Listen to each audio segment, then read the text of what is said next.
Welcome on in, guys. Tobin here with you. Thanks for checking us on out. Hope everybody's doing fantastic out there in Heat Nation. Want to wish a happy 79th birthday to the Godfather, Pat Riley, who, without Pat Riley, Heat would not be what they are as a franchise. Dude is the GOAT, deserves all the good things, the statues, the banners, whatever they're going to do that they could do to honor Pat Riley, if even, is going to want to stick around for that stuff. I don't know. It is always an interesting question with how much time does Pat have left. He always is asked that by the end of the year, and I've always thought like he really does want to see, this installment of the Heat with Jimmy Butler at the head of this thing. I think he's always wanted to see that through and see if it could win a championship before he decides to ride off into the sunset. He's always been chasing that, kind of last elusive ring ever since the big three broke up. You don't know. I mean, listen, the Heat are obviously going through a lot of stuff right now. But I do think that when you had the news this year of Erik Spoelstra getting the extension that he did, and for as many years as it is going to be, it did set a guideline as to who the man is, who probably is mostly the man right now. I think we all look to Erik Spoelstra as kind of the keeper of the culture and the guy who is, looked upon now more, maybe even more so as the face of the franchise in current day and age than Pat Riley is. The Godfather's always there, but even I think people have given Spo his respect as a coach and has given him finally the flowers that he so rightfully deserves. And I would say probably outside of the Arisons, if you were going to paint somebody and say, hey, that's the guy who everybody looks to, I mean, Spo is the guy.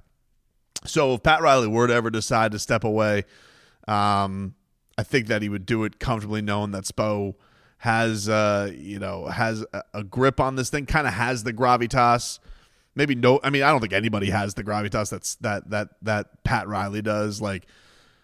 I've been around both plenty, but there's just something different when Pat Riley walks in the room, dude. There just is. I think with Spo, you're just like, damn, this dude is Spo. It's just there's been two things. It's been you notice the dude's basketball knowledge is crazy, and I think you're seeing more over the last couple of years the competitive juices and what a crazed competitor he is and how much this is starting to and so that dog definitely bites there with Spo. But there's just a gravitas of the Godfather that's just holy shit. This is Pat Mother Bleeping Riley. So I want him around for as long as possible because you don't get another Pat Riley. It's so great to still have a connectivity of having a legend of the game around with this franchise. But man, 79 years old, you do wonder how much longer does he want to do it? How much longer does he want to stay around? I'm happy to have him as long as possible, but it's definitely got to be something that is always a real question about it. And you only get to hear from him a couple times a year, and it always just feels like it really, really matters. It always does. And it was great. It was actually kind of cool this year with Dwayne getting to get some time with him because you so rarely get him in an hour plus setting. I remember the one sit down I got to have with him was for 10 minutes. And the Heat PR guy who was escorting me back, and he goes, it's kind of like that music, first time. But it was in a positive way because it was, you walk into the Godfather's office and just ooh. And, it's still one of those surreal moments as a media member for sure. Very, very, very cool. But I'm sure as Pat is wondering right now because he is that kind of crazy competitor. And I think right now he's probably wondering, what the hell is happening with my basketball team physically? Because they just, quite frankly, feel like they're falling apart right now. You're at this important stretch of the season. You're on this road trip. You have Cleveland tonight. You can hopefully end it with a win, theoretically. team that's ahead of you in the standings. But you get news today that now Bam Adebayo's back is flaring up with what he's been dealing with basically since I think the Jazz game is where it got really bad, but he has been dealing with this for some time now. And this is on the back of yesterday's news that Duncan Robinson, who Spo said basically couldn't move before the Sixers game and obviously did not look as effective with how physical they were being with him, had flown back to Miami to get because he wasn't going to play in the Cavs game. So to hopefully get a look at him, hopefully that he'll be good to go. And, I don't know what the prognosis will be of how long he'll be out, but it's definitely concerning because you're already at a point right now. Jimmy, maybe he returns tonight. Jovic, maybe he returns tonight, but you haven't had them. We've talked about the Tyler Hero thing up and down, blue in the face, Kevin Love not being there.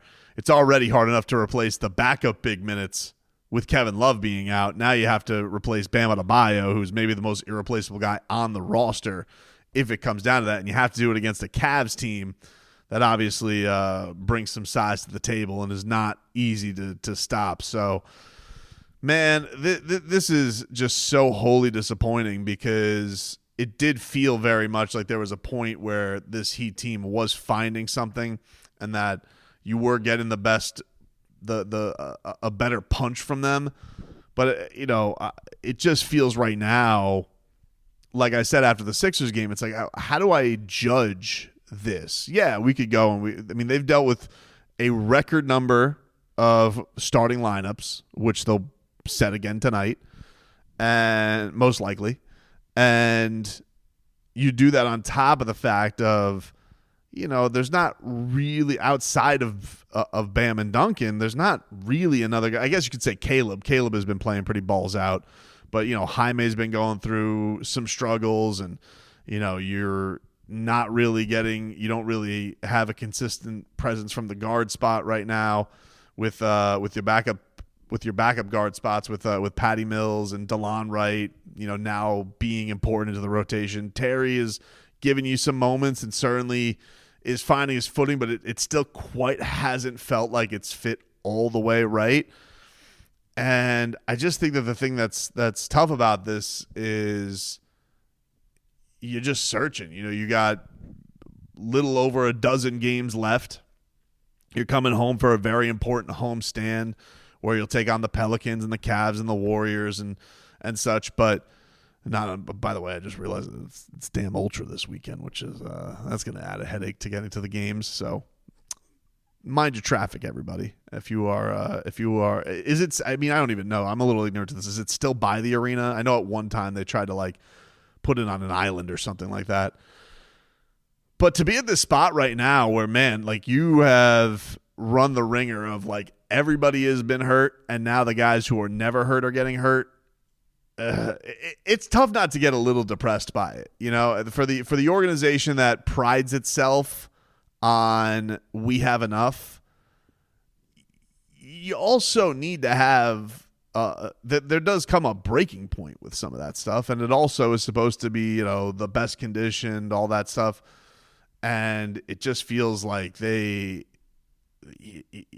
go to these points I remember some of the seasons where they were crushing D Wade for missing games that are on the reg for kids now who are out, guys who are in their early 20s who are missing games. And then on top of it, you deal with Jimmy. We've done the thing on Jimmy Butler and his injuries and how it's more usually an early part of the season problem, but now foot flares up in these really, really critical games and you don't have him, and you really I don't think he's been playing his best as it was anyway, even though it was declared that it was that time.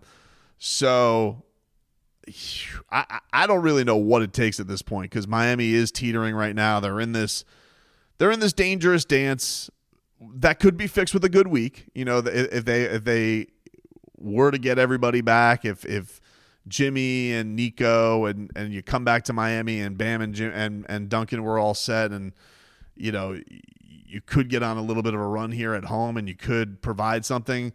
Yeah, a good week could fix it. It's just felt very much like what can you look upon at this team and just be like, all right, this feels all the way back, because it's tough to. You win games against the Pistons. You need a buzzer beater to beat the Pistons. You fight and claw against the Denver Nuggets, and you fall short in that game. So Miami is in, I think, a really big way needing a feel-good game to kind of spark the team right now. It hasn't felt like they've had that probably since, I'd say probably the best you felt about the Miami Heat playing basketball was probably back in February. I don't think you've really had that moment this month, other than, going toe-to-toe with the Nuggets up until the fourth quarter, where they really pulled away and you couldn't score. I mean, you still put up 88 points in that game. You've had valiant efforts against the Mavericks and the Thunder when both of their MVP candidates kind of took over that game. So those were a little bit disheartening. We're in a dogfight with the Jazz. You've been in too many close games with the Pistons for my liking. So this month has really been it has felt like anything but a spring break so far for the Miami Heat. It's been that kind of frustrating. I'd say, probably the best you have felt. The last time you felt really great was West Coast trip, Miami Heat. Every single one of those games was a great performance. Even the game you fell against Denver, was really happy with that road trip. Then going into the All-Star break, obviously, those games. So, we're getting on probably about a month's time almost for you feeling confident with it being that time and feeling confident in this Heat team. So they're coming home. I don't know what's going to happen tonight against Cleveland. If Jimmy has one of those Jimmy-like performances and Bam's there, that'll go a long way. But I don't, as I record this before 2 o'clock, I don't know how confident we are in that going down. And then on top of it, you come home for these big ones against, the Pelicans, are obviously going to have some juice to it with the brouhaha. Cavaliers are ahead of you. Warriors are always fun. And then, the Joe Cronin revenge game. So it's they need some feel good. This team is in dire need of a jolt. It's just tough to see where it comes from right now with all the bodies being out.